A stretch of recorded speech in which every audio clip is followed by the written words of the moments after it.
அன்பு குழந்தையே, நானே உன்னுடைய காப்பாளன், நான் உன்னோடு இருக்கிறேன். எந்த சோதனை உன்னை கட்டாயப்படுத்தினாலும் அது உன்னுடைய தைரியத்தை மாற்ற முடியாது.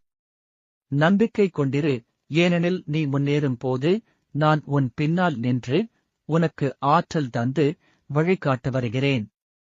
துன்பம் வரும் பொழுது தன்னம்பிக்கையை இழக்காதே. நான் உனக்கு தேவைப்படும் சக்தியையும் அமைதியையும் அளிக்கிறேன். வழி மாறினாலும் பயப்படாதே, என் அருளால் நீ எப்போதும் சரியான பாதையில் இருப்பாய். உன் நெஞ்சத்தில் ஆற்றல் கொண்டு உன் கனவுகளுக்காக பாடுபடு. வெற்றி உன் பாதங்களை தேடி வரும். என்னை முழு நம்பிக்கையுடன் அழைத்தால் உனக்கு தேவையான எல்லாவற்றையும் நான் தருவேன். இவ்வுலகத்தில் எந்த இடர்பாடும் உன்னுடைய மன உறுதியை உடைக்க முடியாது. உன் இதயத்தில் எனது தூய அருளைக் கொண்டு நீ வாழ். குரல் வீசும்